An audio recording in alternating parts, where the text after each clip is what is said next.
কৃতজ্ঞতা প্রকাশ করছি আমাদের এই দীর্ঘ উপস্থিতির কারণে বাংলাদেশ সরকার, কক্সবাজার, উখিয়া ও টেকনাফের সাধারণ জনগণ নানা ভূষার সমস্যা আমরা আর এর জীবন আছেন। আমরা আন্তর্জাতিকের কাছে একটা প্রশ্ন রাখি, আমাদের মতো নির্যাতিত মানুষই নেই বিচার নিশ্চিত না court of ICJ, international criminal ICC এবং নেশন এর কেন এই প্রধানগুলো দুনিয়া দৃষ্টিত হয়েছে মানুষের বিচার নিশ্চিত জন্য।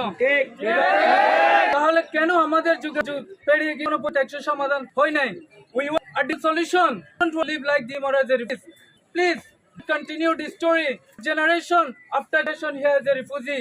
Our parents passed away here as a refugee. The life of our generation was here as a refugee. Our own generation already built here as a refugee. Please do not continue. Please give us children, young children to grow. Let us children want dignity and fight. Please, the revolution, no refugee. Freedom!